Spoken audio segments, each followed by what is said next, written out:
What's good? What's good? What's good? It's the one, the only, but what do I know? Boxing back at you guys with another one, man.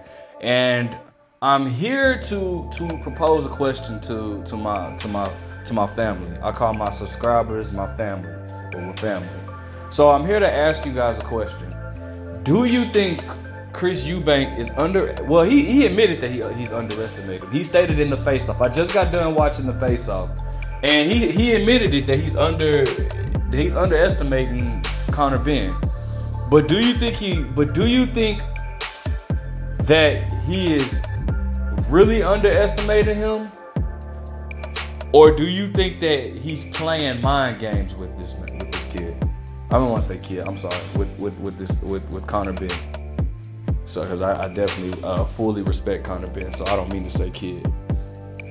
But do you think that he's playing mind games with them? In the face-off that I saw, it was pretty interesting. And again, like I have to say, man, I'm really liking what I'm seeing from Conor Benn. Conor Benn is hungry and he wants this. Unfortunately, I do believe that Chris Eubanks will win. But if I'm wrong, I promise you I'll be proud to be wrong in this situation. Because I'm going for Conor Benn. But Conor Benn stated, Chris Eubanks told Conor Benn, as a matter of fact, well, before I even get to, I'll let you guys hear it first. I'll let you guys hear what Chris Eubanks had to say. Usually I go 8 weeks without sex. I abstain for 8 weeks. How has it come to this? And what are you talking about? I'm gonna abstain for 2 weeks for you. But I don't really care. No one asks you about your sex drive and what gets you going. Canelo, Golovkin, they get 8 weeks. Saunders. This is just mind games, isn't No, it? this is You the don't truth. really talking rubbish. You don't really believe. Saunders gets 4 weeks. Conor gets Conor 2. Benn gets 2. Jake Paul will get 1 week. So you're not at the bottom of the barrel, but you're close. You know I have to talk some shit, don't you? I'm a bad boy. Yeah, come on. So you guys heard it. Chris Eubanks stated he was for Conor Benn, he only has to go 2 weeks without sex. Now it's different, different strokes for different folks. No pun intended. But you often do hear boxers state, they go a certain amount of time without having sex, and there's reasons for that. Some have, I know for a fact, sex does make the legs weak. It makes your legs weak. I've done it before, where actually I have done it a day before. But I did that once. But I know with sparring, like, you have sex, like, and then you go into sparring. But sometimes, some people it doesn't affect at all. Cause I've had some teammates that's done it and it ain't affect them at all. I know for me though, it like when I had sex and then I went to spar, my legs, I didn't feel like I had my legs fully underneath me or whatnot. But it was crazy because it wasn't that big of an impact when I had my fight. I had sex the night before. It was crazy. But anyways,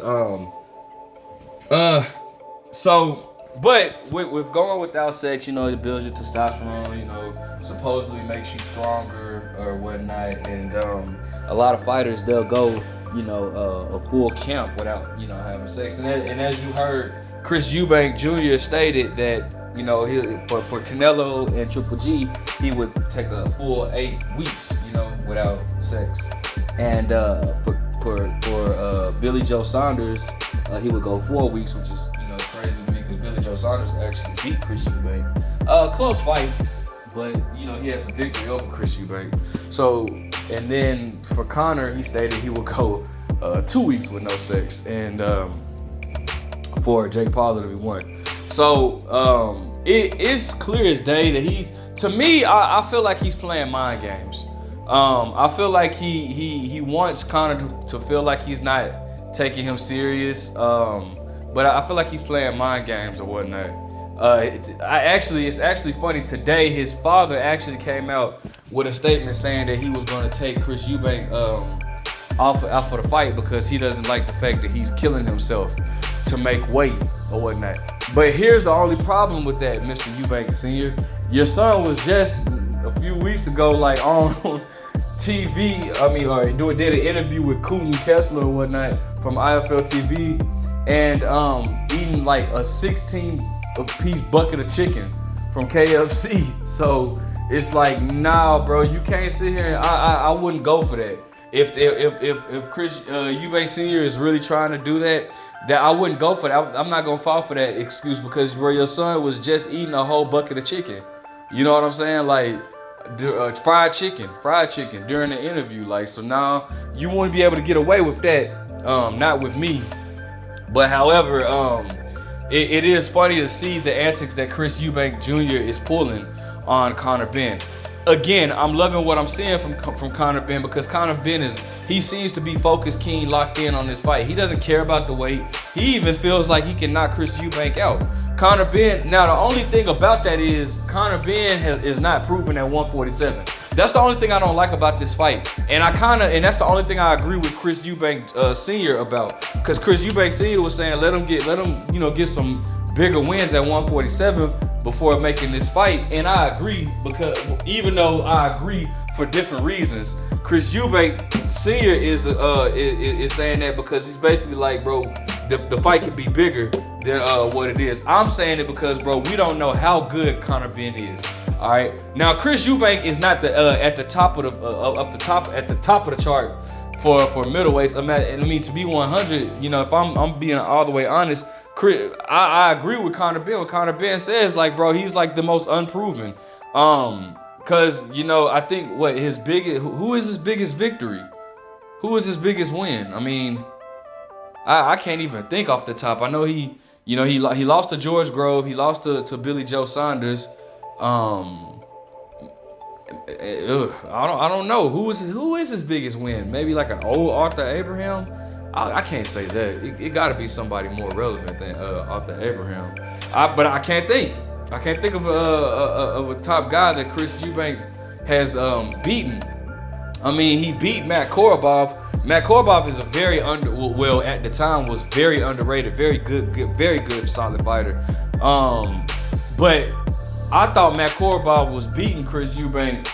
And I actually picked Matt Korobov to beat Chris Eubanks, but then Matt Korobov sustained I think it was a shoulder injury in the second round of that fight. So that fight, he couldn't continue. So they gave it to Chris Eubanks by TKO. But I just can't think of any top names that Chris Eubanks beaten. So Chris Eubanks isn't at the top of it. And I know, and it was funny because Conor Benn actually brought this up himself in the interview. Conor Benn stated when he was Chris Eubanks stated, I'm going for Golovkin next, and Conor Benn was like, yeah, bro, you lost your pen when it was coming to sign the contract. And for y'all that don't know, that was the whole big situation with Chris Eubanks and Triple G when they were trying to get a fight going. Triple G was like, did you lose your pen? Like, why did you not sign? You're not signing the contract. Ain't nothing signed yet. So, but going back to Conor Benn, I like Conor Benn, but I'm just not, I'm not sold on him yet because again, he has not proven anything in his weight class, and I'm not a fan of guys moving up in weight class when they haven't proved anything in the weight classes that they're already in. Just like Brian Garcia, I'm not a fan of him moving to 140 because he didn't prove anything at 135. He proved absolutely nothing at 135. And so, I just would like to see these guys actually solidify themselves before moving up in weight. And in Conor Benn's situation, he's moving up 2 weight classes. It's been done before. Shane Mosley moved up 2 weight classes to fight Oscar De La Hoya, but Shane Mosley was proven at 135. And that version of Shane Mosley was something serious. But it's been done before. But I still don't like the guys that did move up, Sugar Ray Leonard and all this type of stuff, they were proven at the weight classes that they were previously at. I would just like for Conor Benn to have proved himself more, but it is what it is, man. I'm going for Conor Benn. I really want Conor Benn to win, but I really think Chris Eubanks is going to win. It's just size matter. They have weight classes for a reason, and I think it's going to be more of a impact on Conor Benn to move up to 157 than it is for Chris Eubanks to move down. And it's normally harder for the fighter that moves down in weight, but in this situation, I think Chris Eubanks is gonna pull it off. Let me know what you guys think. Make sure you like, comment, subscribe. Who are you picking to win?